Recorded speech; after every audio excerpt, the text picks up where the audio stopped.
Tech by Tips. Welcome to another Tech by Tips video. In today's video, we're going to be talking about an application that has been requested a few times in the channel. And so far, I was kind of just giving it time to develop because this application is heavily under development and things are changing with it. So I was trying to give it time. But we're going to discuss the application. We're going to discuss the features that it has and whether or not it's a good application or not to have. And we're talking about the Immich application.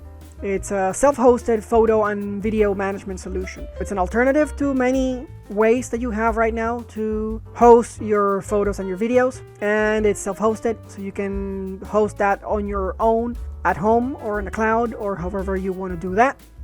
And the developer seems to be Alex, which is a person that has an electrical engineering degree, but then decided to go into the software engineering at work, and that's what he loves to do, so that's good. I'm glad to see more people in electrical engineering applying software, so that's it, always very good. And he's talking about the application, what the application is targeted to, and things that he has found interesting to focus on. So that's a message for him in the website. You can get to this website by going into immich.app, and then if you go into the /docs, you'll see the documentation, which is what I'm seeing right now.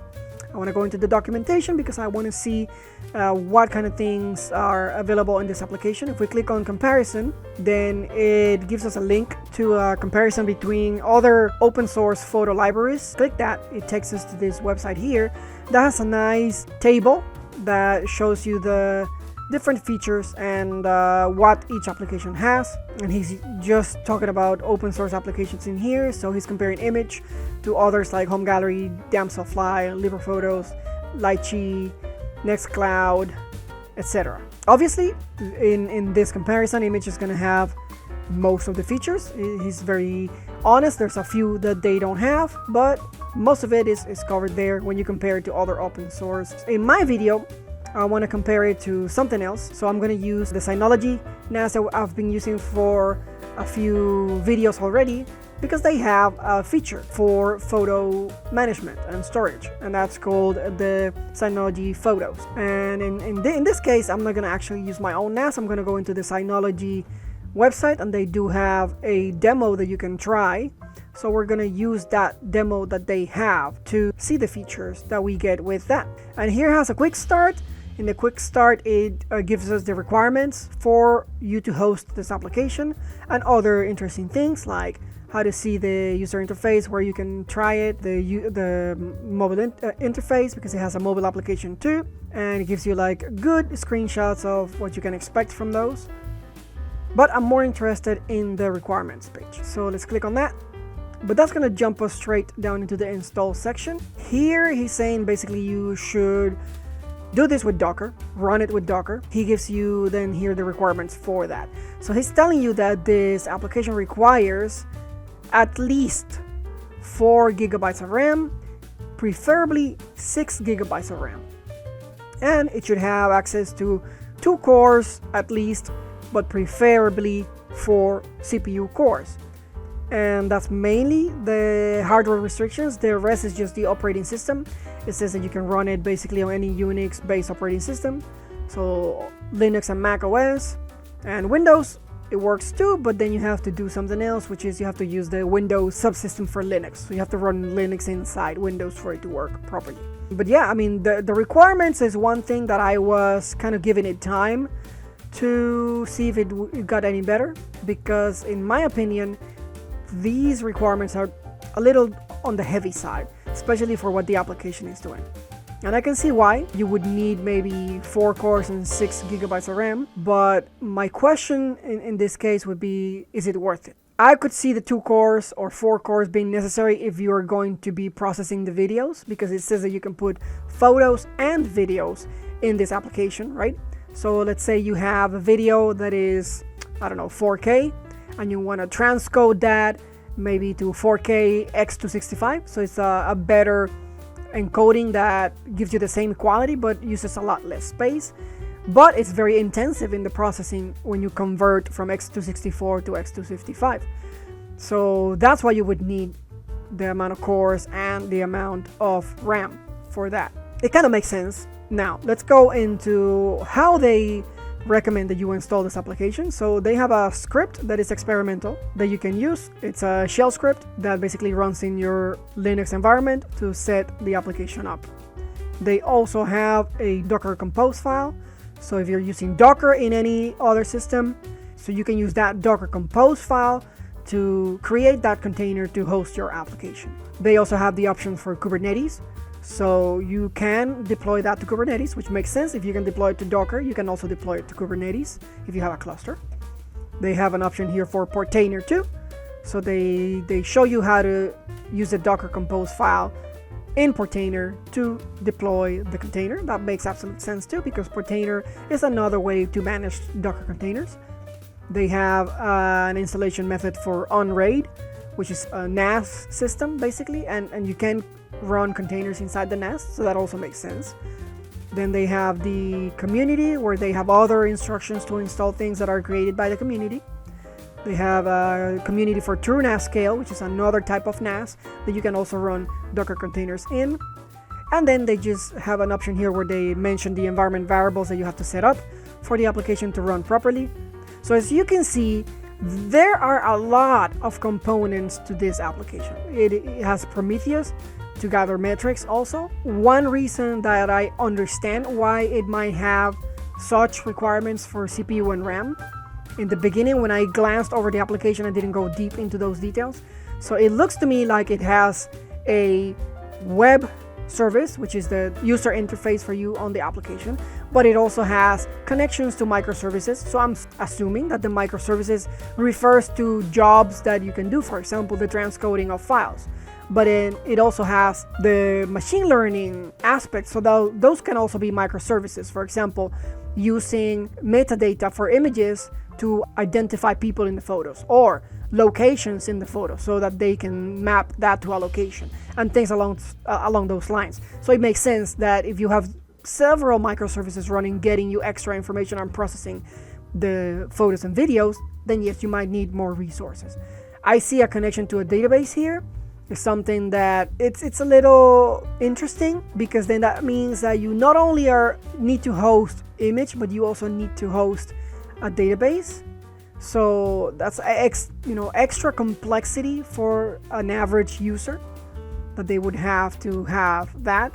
Probably it's already included in the script to deploy the application, so it probably deploys the Immich-based server and a database server for it, and then other containers for any microservices like machine learning and other stuff. So just by looking at this, you can understand that the application is pretty complex. It makes it robust, it gives you a lot of features, but it's complex for an average user to set up. So in the beginning, that's one of the reasons why I was hesitant to cover this application, to install it, especially because I was doing a series of running open source applications in Synology. So that means that it would be a good amount of steps that you have to follow to create several containers in a Synology NAS, and it's going to consume a lot of resources of that NAS.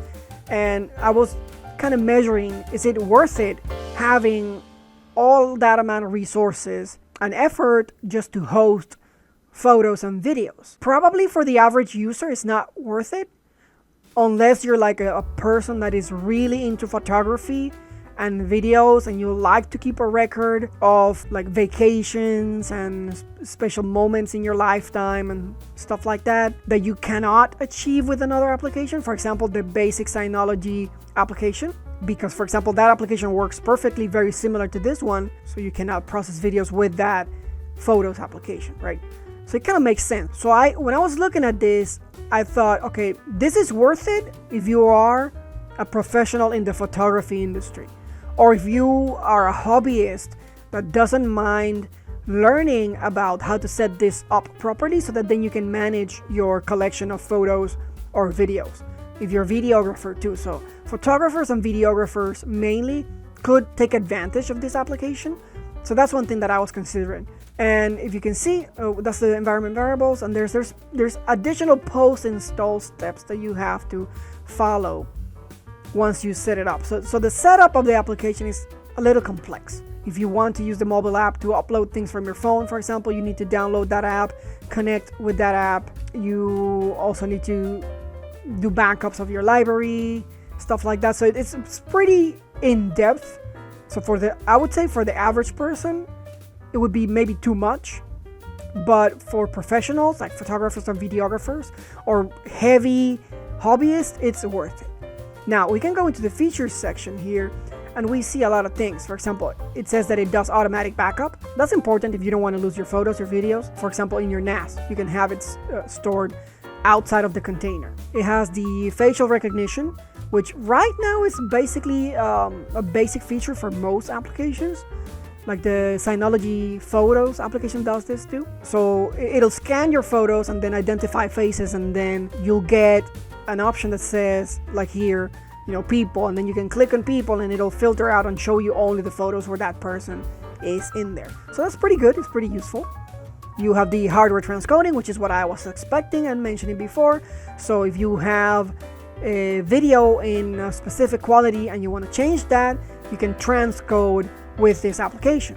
It has several supported APIs. You can use the NVIDIA API, the Intel QuickSync, the Rockchip, and the AMD also. So you have several ways to do hardware transcoding. So that's good. If you do have a CPU in your machine that you're going to use this at, then you're not going to crank your CPU all the way up. It's going to be using more the hardware of the graphics card. But there are limitations to that. Obviously, this application is heavily developed and there's a lot of things that they're working on. So he puts those caveats in there and the prerequisites for each kind of transcoding option that you have and how to set it up. Again, you see a lot of setup. So this is heavy on the getting hands on to set it up. Then hardware accelerated machine learning. This is an experimental feature.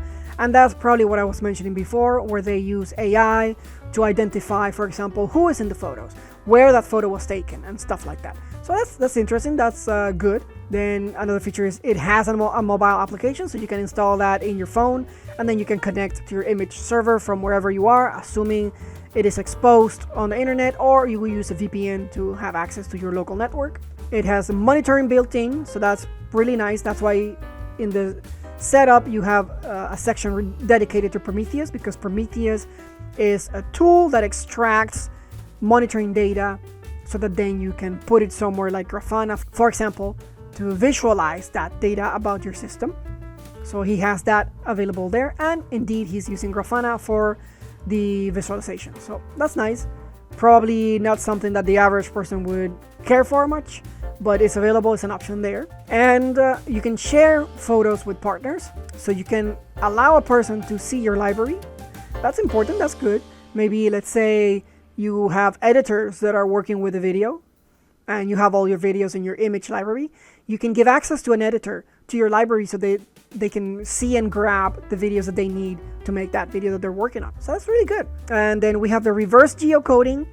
And this part is where it uses the reverse geocoding data to kind of identify where the photos and the videos were recorded or taken. So that's really good because they have an option that allows you to see where in the world your pictures and your videos were taken or recorded. So this is part of that.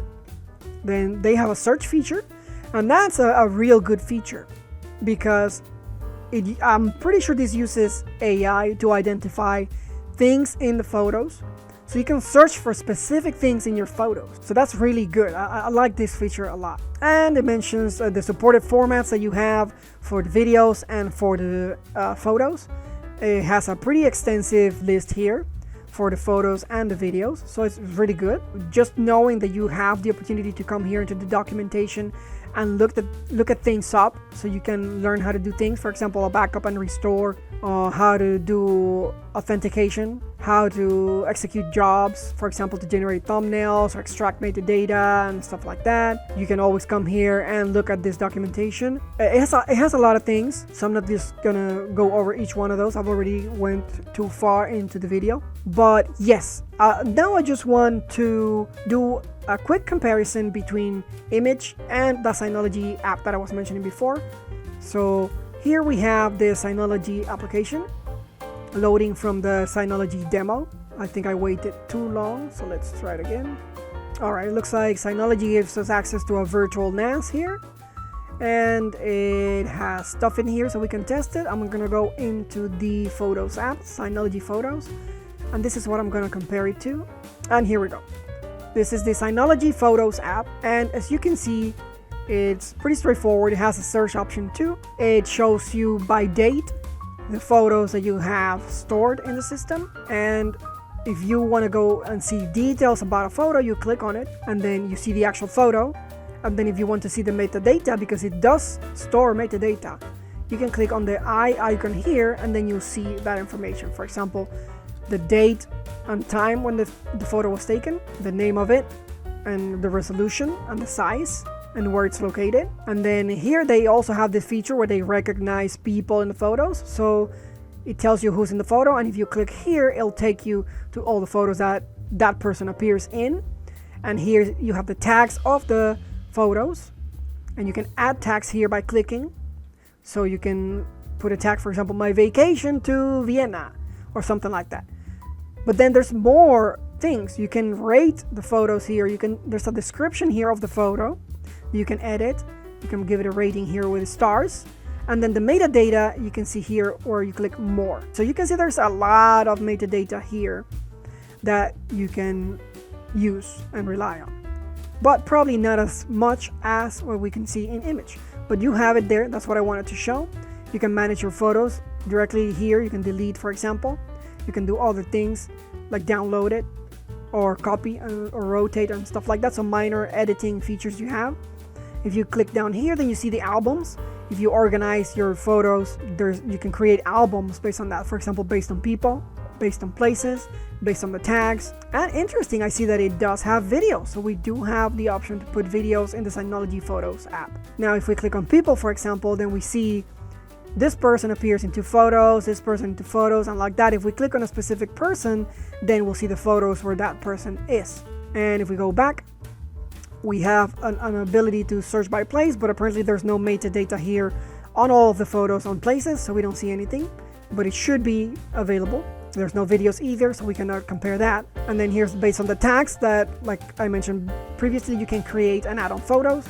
So you can create your own groupings of photos based on tags. So if you click here, it's a way for you to share photos with other people. So basically that's the main features that you have in Synology Photos.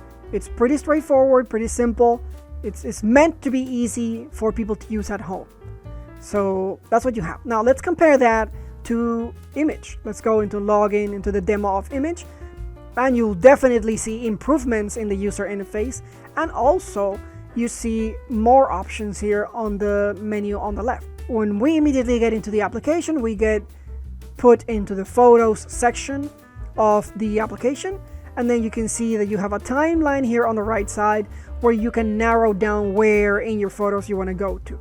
So for example, let's say I want to go into sometime in 2016, I can go here, click, and then it'll take me to that specific time in the timeline of the photos. So you can see the photo view is a timeline. You can scroll up and down, and you go up when you want to go more recent in time, and you go down when you want to go back in time. So that's really nice. It's very similar to what we saw in the Synology app, but it's organized in a different way where it allows you to skip ahead and stuff like that. So that's really good. Let's scroll all the way up. And it also has like highlights here that you can see, for example, photos from 7 years ago and 17 years ago. Things that you can kind of reference from the past. That's really nice. It's a good thing. Now, this is the base view of the photos. You can search for your photos. And as we saw in the Immich, you can see that you can search for details within the photos, and it'll help you find that in your library of photos, right? You also have the option here to change if you want to use dark or light mode, and you can upload photos directly through the website, the user interface. So that's if you have a bunch of photos in your computer, you can just click here and just upload them into the system. You have the administration link here, and you can work on the jobs here, work on the other settings of the application. So this is the user interface that you can use to set up how you want Immich to work. You have here information about the external libraries that you have. It looks like we have a database connection here. And then here you can see the statistics of the server. So it tells us how much storage we have, how many videos, how many photos, the users, etc. How much space each user is using. And then here is the repair option if you need to repair your library, your database, etc. If you check down here, it gives you a snapshot of the storage that you have available in the application and how much you've used. And here you see details about the Immich server. It tells you the version and if it's online or not. If you click here on your name, then you can go into your account settings. If you click here on the logo, you go back to the photo timeline. We have here an option that says explore, and here's where we can see the AI in its splendor, right? If it has determined that it found people in the photos, you can narrow it down to photos that have specific people in them. And if the AI has been able to, with the metadata and extra processing, identify the location of the photo or the video, then you can look for that in here in the places. So for example, if we click view all, we'll see all of the identified locations, and then you can click on a specific location and then you can see all the photos that are specific to that location. And one thing that I found really lovely about this application that I liked is that metadata can be used to create a map. If I click here on a map, unfortunately it has some issues with some browsers. I'm currently running Brave, and Brave, it just doesn't work with Brave. So let me go into Chrome and let's log in, because with Chrome it works better. So let's just go here and go into the map, and then we can actually see the map working. So just be aware that if you're going to use this feature, you should use Chrome or another browser, not Brave. And you can narrow down to where in the world you've taken pictures. And for example, here's some pictures in the US, some pictures in the Caribbean. So those are the main features that you can see in the Immich application. Like I said, it is useful for everyone, but I would say this is more geared towards hardcore photographers and videographers, and people that are not afraid of having to read a lot on how to configure the applications because they want granular details for their library of photos and videos. It is useful, and now it makes sense why there are so many resources that are needed for you to run this application. It has a lot of components to it. I would say overall, if you're that kind of people, if you're a videographer, if you're a photographer, or you're a hardcore person that likes to keep record of their vacations and special moments like that, then this will definitely be useful for you. You just have to know that you're going to have to go through a lot of reading to set this up properly and to configure it however you want it to work. So yes, I would give it a thumbs up. Definitely this open source application is good in my opinion. It's just you have that caveat that you have to do a lot of work to set it up properly, and you have to kind of commit a good amount of resources for this application to work optimally. We could, for example, set this up in a Synology NAS, but we would then have to see, for example, if we put limits in the CPU and RAM that the application can utilize, how it affects the performance of the application. I assume that if you're not doing a lot of transcoding, shouldn't be that bad, because that's where I expect most of the extra resources are going to be used. Maybe a little bit on the machine learning side if you have a huge library of photos and videos and you want to extract metadata and tag it and stuff like that. But other than that, it might work. So I'm thinking about trying to set up a series, because this is definitely going to probably be a series on how to set this application up. Based on what I see, this application requires at least 3 containers to run, maybe even more. We can go into the documentation and kind of look at that. So let's go into the install and look, for example, at the Docker Compose file and see what this file is like.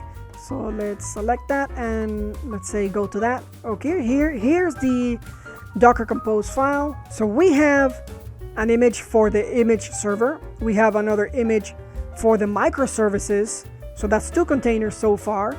Then we have a third one for the machine learning. So there's 3 containers that we have to set up so far.